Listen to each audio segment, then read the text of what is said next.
Bem-vindos a mais um módulo, mais uma aula de História da Cultura e das Artes. Vamos iniciar o nosso módulo 10. E começam por perguntar, mas professora, mas porquê colocou estas cores berrantes, esta mistura de cores? Bom, se vocês estão a ver este vídeo é porque provavelmente estão a chegar ao fim do vosso percurso da História da Cultura e das Artes. E por que não dar um toque de alegria, com um bocadinho de esperança, o verde da esperança, do que vem a seguir, mas também com o vermelho, não só da paixão pela arte e pela cultura que vocês provavelmente desenvolveram, mas também com um bocadinho de sangue, lágrimas e suor do esforço que vocês tiveram para chegar até aqui. E portanto essas cores que acho que vale a pena explanar aqui nestas aulas, esse fim de percurso com muita alegria. Estamos a iniciar a nossa cultura do espaço virtual. Alguns pontos importantes sobre a cultura do espaço virtual. Bem, nos anos 60 até à atualidade, vamos falar um bocadinho do mundo global, vamos falar do espaço virtual, comunicação em linha, aculturação, internet e consumo, a questão do consumir para ser, que se calhar isto já vos diz muito, para além da internet claramente vos diz, a questão da autobiografia, que também é muito interessante, já vamos ver a que propósito é que isto também importa para este módulo, e a chegada do homem à Lua. E é exatamente com a chegada do homem à Lua que eu vou iniciar.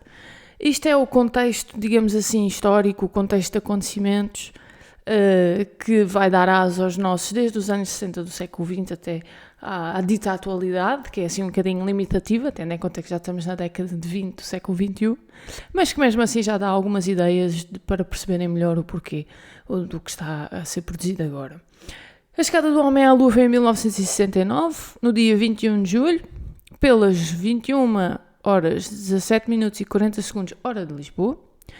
E temos Neil Armstrong e Buzz Aldrin a descerem do módulo lunar Eagle e pisarem a Lua. Bom, temos aqui o dia do lançamento, a fotografia do lançamento a 16 de julho de 1969. Portanto, temos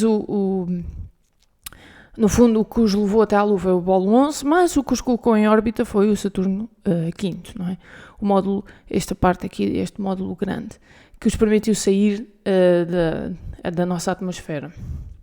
Temos então estas primeiras fotografias deste Eagle, da qual eles desceram, e o Apollo 11, que ficou o nosso terceiro astronauta, muito pouco falado, que é o Michael Collins, que ficou em órbita no Apollo 11. Não esquecer o nosso terceiro. Deixo-vos aqui as fotografias.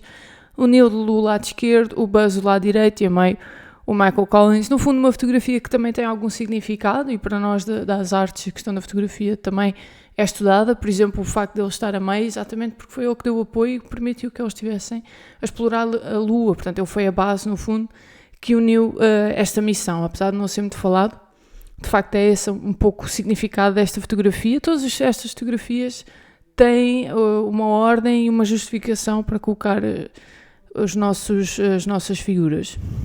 Vou passar aqui um bocadinho de um vídeo do lançamento.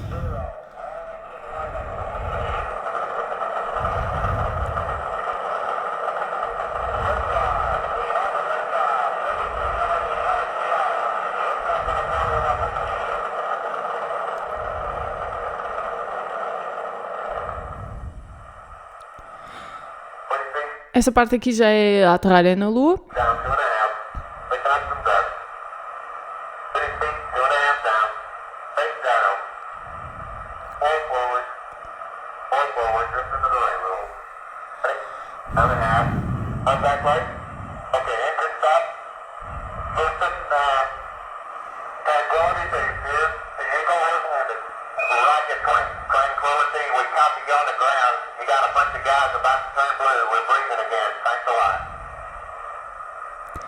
Esta vai ser a parte muito importante e que é muito conhecida de uma das frases de Neil Armstrong, já vamos ver.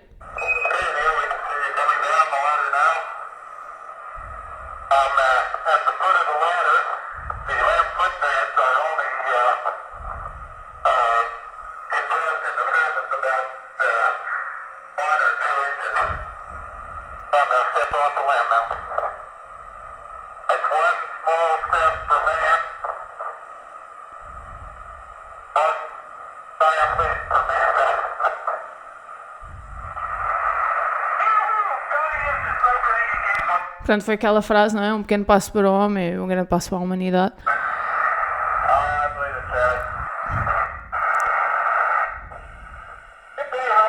Isto já são eles, pronto, a divertirem-se, a fazerem a sua missão, não é? De recolha.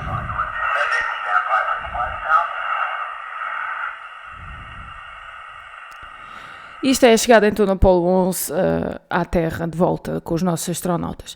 O que eu vos queria também colocar aqui em questão é, estamos num período, se vocês se lembrarem no módulo anterior, a questão das guerras, e também permaneceu um pouco a situação de Guerra Fria. Portanto, havia uma grande corrida também, não só a nível da Terra, mas fora da Terra, por exemplo, chegar à Lua, entre a União Soviética e os Estados Unidos. E os Estados Unidos, apesar da União Soviética ter sido a primeira a colocar um ser vivo em órbita e outras questões de desenvolvimento, de facto, o primeiro que chegou à Lua foram os americanos, com a NASA. Portanto, há esta corrida que permanece e não sei se ainda sentem hoje, há um bocadinho menos, porque a força dos Estados Unidos, é por mais que as coisas têm acontecido mais contemporâneas, não é? Que nos são mais contemporâneas aos nossos dias, ainda mais colocam em questão essa hegemonia americana, não é? Que temos estado a ver desde o módulo anterior, mas ainda assim a questão do homem já não se limitar ao próprio planeta Terra, mas a explorar outros espaços, também se vai refletir na arte. E todos estes avanços tecnológicos e culturais, isto tudo muda a humanidade. E de facto o homem ter ido à Lua foi um dos maiores marcos da humanidade, mais recentes, e portanto daí contextualizar, para mim, a meu ver, como o grande início de acontecimento que marca o nosso módulo. Uma questão interessante é Buzz Aldrin e Buzz Lightyear. Portanto, Buzz Aldrin mudou o seu nome, se não estou em erro, em 1983, 85. Ele chamava-se Edwin, Edwin, e mudou para Buzz. E a Disney, como homenagem ao próprio Buzz Aldrin, deu o nome de Buzz Lightyear à sua personagem que vocês conhecem do Toy Story da Disney. Portanto, é uma curiosidade, de facto vem do astronauta e é inspirado nele que foi criada este personagem, que não deixa de ser também arte, portanto, criação na parte do cinema, para aqueles que são mais aficionados pelo cinema. Portanto, dar um bocadinho de contexto de acordo com o vosso programa e com o vosso manual, principalmente.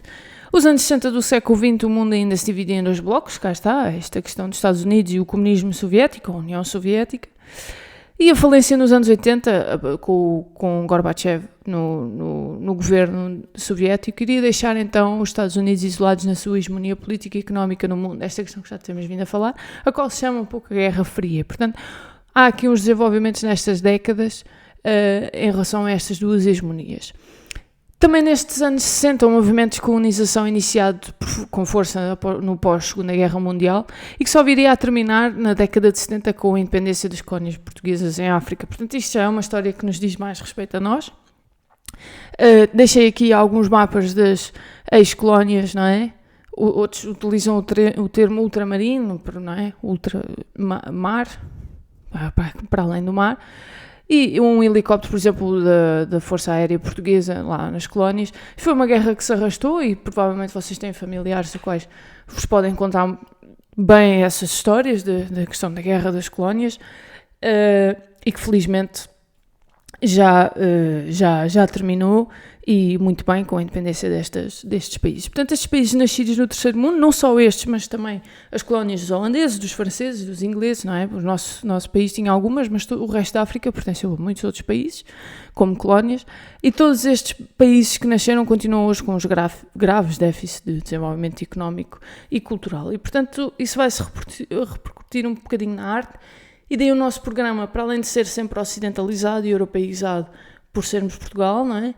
Mesmo assim continuam e deixam sempre de lado a arte africana ou até a arte asiática, porque essas já consideram muito longe, mas ainda assim não deixa de existir várias relações e influências, como já também vimos no módulo anterior. Depois temos também diferentes étnicos, é mais étnico-culturais ou religiosos que geram mal-estar e conflito, pondo em causa a segurança internacional através do terrorismo, um dos maiores flagelos do mundo contemporâneo. Aqui eu deixei o atentado do 11 de setembro de 2001 às Torres Gêmeas de Nova Iorque, nos Estados Unidos. É um tema que já não vos diz nada, mas que, por exemplo, a mim ainda me diz. Eu ainda vi em direto, ainda vi em direto estes acontecimentos em 2001, apesar de ser bastante nova, lembro-me perfeitamente, foi um dia bastante chocante, não se percebeu o que é que estava a acontecer e o caos, não é? E este terrorismo que permanece, e depois atentados que já houve, por exemplo, em Madrid, em Paris, de Estados mais como o Estado Islâmico, por exemplo, de Estados extremistas, digamos assim, que querem impor à força ou que querem massacrar o Ocidente, com a questão legítima de que o Ocidente já os massacrou e, portanto, que não lhes diz respeito, como, por exemplo, a questão penso que traga aqui mais à frente, a questão do bombardeamento democrático dos Estados Unidos a certos países, a imposição da democracia ocidentalizada a países que se calhar não faz muito sentido, não é? Digo eu, não sou de política, mas deixo essa questão no ar, como temos visto mais recentemente, talvez aí já vos diz respeito mais o Estado Islâmico propriamente do que estes atentados. Mas passando essas questões à frente, o terrorismo, que é uma realidade nossa, da nossa vivência, da nossa atualidade. Portanto, na década de 60, o enriquecimento económico e a industrialização entrou numa nova etapa de evolução. Nos últimos tempos, os progressos e descobertas na engenharia eletrónica, informática, da comunicação, as biotecnologias, como por exemplo ainda mais as vacinas, causaram verdadeiras revoluções nos conceitos e modos de vida na humanidade. Nunca uma época a vida cotidiana esteve tão dependente da tecnologia. Portanto, temos aqui várias questões. A primeira é das comunicações, etc., e as biotecnologias, por exemplo, esta questão do vírus, da pandemia, claro que não está contemplado no vosso manual, provavelmente irá estar no próximo ou no outro ano. Esta questão, como é que isto afetou a produção também da arte e como é que isto afetou a nossa vida cotidiana, provavelmente estará implicado numa próxima edição, mas a questão da tecnologia é o que mais se impõe à nossa atualidade. Portanto, nunca tivemos tão ligados. Neste momento vocês estão a ver este vídeo, estamos a usar comunicações e tecnologias. Eu usei tecnologia para fazer, portanto, eletrónica, informática e tudo mais, e estamos bastante dependentes e a nossa liberdade e contemporaneidade depende dela. Portanto, encaminhamos-nos para um mundo global, a propósito de tudo isto, não é? Desta informática, destas comunicações e tecnologia, para um mundo global, que no fundo se torna uma aldeia global. Uma aldeia porque vamos ver as questões culturais e os costumes, que há o receio, por exemplo, da questão da globalização, que é ficarmos todos com a mesma cultura monótona e padronizada. Esta questão da globalização já é falada há décadas. E, de facto, apesar de termos mais questões em comum nesta questão do mundo, da aldeia global, por exemplo, estarmos mais uniformizados, principalmente aqueles que passam muito tempo na internet, se calhar mais uniformizados, mas o que é facto é que não temos perdido muito as questões culturais.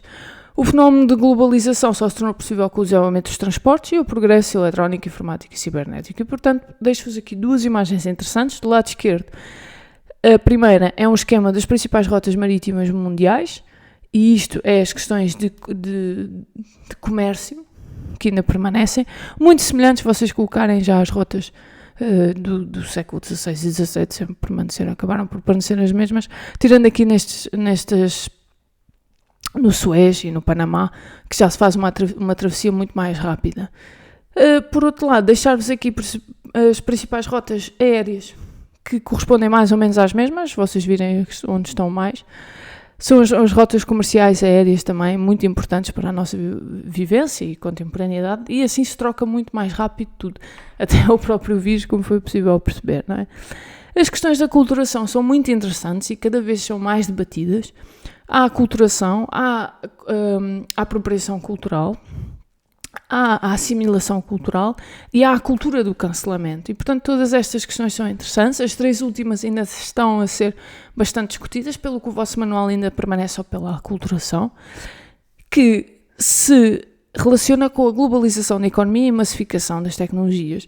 Portanto, a aculturação, no fundo, são comunicação, influência e absorção de outras culturas. Não quer dizer que vão tapar ou aniquilar a outra, mas que se tocam. Por exemplo, um indígena a beber Coca-Cola. Portanto, isto é uma questão de aculturação, em que se tocam, em que se cruzam, uma espécie de campo expandido cultural, em que podemos todos partilhar e influenciar-nos, mas que mesmo assim não perdemos as nossas raízes. Um indígena não deixa de ser indígena porque bebe Coca-Cola. Parece-me, mas isso vou deixo para antropólogos. A internet é outra questão interessante, é dos últimos produtos da invenção humana e dos fatores que provocaram mais mudanças no comportamento e na forma como encaramos o mundo. Portanto, a internet, tal como vocês a estão a usar neste momento para ver este vídeo, é essencial neste momento para a nossa vivência. E deixo-vos uma imagem interessante em que toda a nossa vida se gera à volta de internet e de redes e de comunicações. E outro muito interessante são os cabos submarinos, que foram os primeiros que permitiram, e já vamos ver, que permitiram este funcionamento da internet, que primeiro foi nos Estados Unidos, depois foi com ligação à Europa. E Portugal tem alguns dos cabos submarinos também que permitem esta comunicação.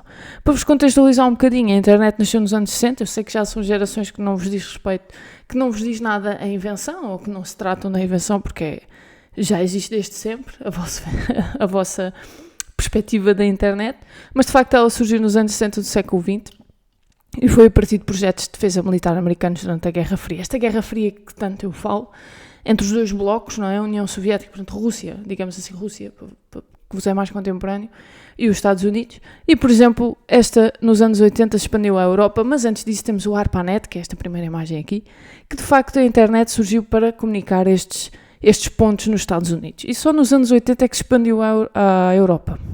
E por fim, como temos hoje. E então estava criada este TCP/IP, que é o termo que vocês utilizam mais, em 1983, tal como a conhecemos hoje. Eu ainda sou do tempo realmente do dial progress, fazia um barulho para se ligar à internet. Hoje já, felizmente, não precisamos dessa espera. A generalização do uso da internet foi a partir de 1996, com a globalização. Então, com a internet foi a explosão total de globalização e a troca de informação, não é? Estavam ultrapassadas as distâncias físicas e as fronteiras geográficas e culturais. E foi também um fator de democratização do conhecimento e informação, com processos de intervenção mais generalizados. O que é que isto quer dizer? A partir da internet conseguimos mais rapidamente perceber o que é que estava a acontecer do outro lado do mundo, e ainda hoje nós o fazemos e o consultamos, e que permitiu esta democratização do conhecimento, tal como eu estou a fazer aqui neste momento, ao gravar este vídeo, a colocá-lo na internet. E se não fosse realmente a internet, ainda estaríamos muito por caminhar a nível de comunicação e desenvolvimento do conhecimento. Outro tema muito interessante que trago para contextualizar este módulo é o consumo, consumir para ser.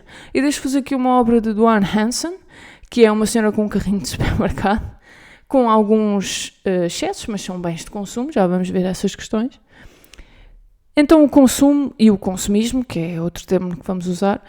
O consumo, vamos separar primeiro, o consumo consiste na utilização dos rendimentos na compra de bens e serviços, portanto, trabalhamos, ganhamos o nosso salário e adquirimos bens, e o consumismo é esse consumo, mas exagerado, para além do que é necessário. Portanto, um pouco a ideia que Hanson nos traz com a repetição de várias garrafas, vários mesmos pacotes da mesma coisa, portanto, o excesso de consumismo, e depois o facto dela estar. Há aqui outras questões iconográficas que depois iremos analisar certamente em aula, sobre a própria figura da mulher. Mas esta questão do consumo, o mundo torna-se um supermercado de resposta aos caprichos, é esta a questão dos caprichos, para além do que é necessário, o nosso capricho, o nosso desejo, e que se calhar não precisamos, provavelmente não precisamos, daí ser um capricho. Estes novos conceitos de bens, bem-estar imprescindíveis, ter e mostrar. E esta questão do mostrar, que é muito recorrente hoje em dia, a questão do mostrar, não ter, mas mostrar, que está relacionada com este consumismo desenfreado, que é obra da globalização. Portanto, destas questões que temos estado a ver. Este consumir para ser é um tema muito interessante, provavelmente vocês já o abordaram noutras disciplinas, como cidadania ou integração. São multinacionais com cativantes marcas, modas e publicidades que provocam o consumidor, fazendo com que sinta a necessidade de se identificar com os novos objetos e comprar esses novos objetos. O poder de consumo passou a definir ricos e pobres. Portanto, tenho aqui uma imagem da diferença entre consumo e consumismo, portanto, consumir este mundo inteiro, querer ter o mundo, não é? Quando não se precisa dele. E o nosso cérebro muito influenciado, esta imagem de cima, esta ilustração, é muito interessante, sobre as grandes marcas sempre com publicidade e com questões da cultura visual muito implícitas e não tão explícitas, sobre a imposição e a alienação para depois adquirirmos estes bens. É muito interessante esta ilustração, da qual nós estamos permanentemente a sofrer. Penso que seja o último dos penúltimos, o último é o Dolly, o penúltimo ponto que vos trago é a autobiografia. Não é que a autobiografia não existisse, a autobiografia já existia. A importância da autobiografia foi o aumento exponencial que começou na produção de autobiografias neste período. E isto é interessante. Primeiro vou-vos definir, a autobiografia surge como um olhar para trás, como uma reflexão crítica, que procura determinar o ponto em que nos encontramos para de seguida edificar uma base sobre a qual se continua a construção, servindo de trampolim para prosseguir ou decatar-se. Depois trago-vos duas definições interessantes. A primeira é de Fernando Pessoa, o nosso Fernando Pessoa. O poeta é um fingidor, finge tão completamente, chega a fingir que é a dor que devera sente. Portanto, ele estava uma autopsicografia, dizem psicológico grafia, não é uma escrita, uma autobiografia, mas psicológica, do próprio Pessoa, e é muito interessante que ele falar destas questões, chega a fingir que é a dor que sente. Isto é muito relacionado com as artes, e portanto vale a pena refletir sobre isso. A outra é a importância da autobiografia, é dar-nos uma primeira mão, uma visão da vida da pessoa e permitirmos um melhor entendimento das experiências que a marcaram. E este aqui é o ponto mais interessante, é que muitas vezes nós procuramos autobiografias de pessoas para compreendermos como é que elas chegaram até ali, por o que é que elas passaram e quais foram as decisões e o pensamento por trás para chegarem e realizarem aquele caminho. Isso é a parte mais interessante das autobiografias e que as pessoas procuram, e o facto de termos muitas autobiografias também permite um grande registro a nível da história da humanidade, e portanto esta questão da autobiografia é interessante e vamos certamente fazer um exercício sobre a autobiografia. O último ponto é a clonagem, e eu daí trazer-vos a obra da Dolly, que a Dolly é esta ovelha adulta que foi clonada na Escócia em 1997. Esta é uma obra de Steve Reich com Beryl Carrot, é mais conhecida pelo Steve Reich, a música. O vídeo é sui generis, já vamos ver. É uma obra de Three Tales, composta de 3 contos, Heidenberg, Bikini e Dolly. Nós vamos ver um bocadinho da última. É inspirada em 3 acontecimentos do século XX, abordam a problemática da expansão tecnológica no ambiente e na vida do homem. Portanto, Heidenberg foi o grande transporte aéreo que caiu, que houve um desastre com o Heidenberg, mas o último é o que nos interessa mais, que eu vou passar aqui um bocadinho e depois vamos já falar. Portanto, este é o robô da Dolly.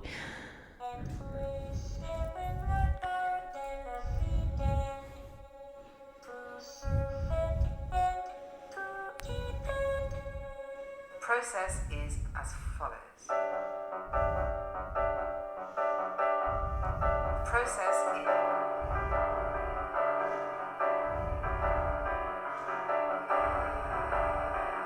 they removed the nucleus from an egg.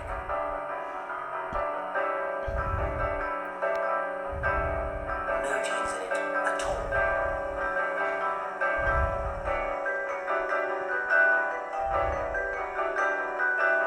Take out that DNA.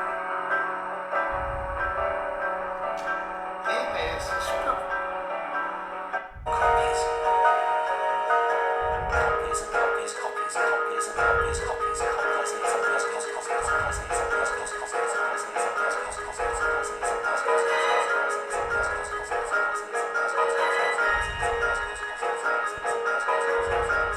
these things competed in the primate state.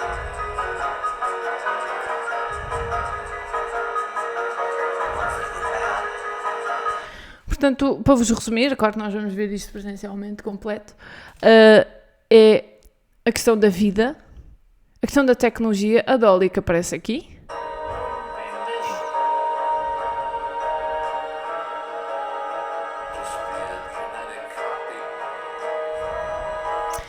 Portanto, é uma ópera, vamos resumir, é uma ópera sobre as questões da vida e da tecnologia e essas implicações. E as implicações da clonagem, o que é que isso quer dizer? Qual é o ponto que se vai seguir? Hoje em dia a clonagem já não é tão discutida, o que temos discutido mais é a inteligência artificial, por exemplo, o que também nos tem preocupado bastante. O vosso programa ainda não contempla, mas são temas interessantes. Resumindo assim e encerrando, Começámos com o homem a chegar à Lua e acabamos com a clonagem, em termos de contexto. Foi a aula que vos trouxe para a nossa primeira aula de módulo 10. Espero que tenha sido útil esta síntese e até uma próxima aula.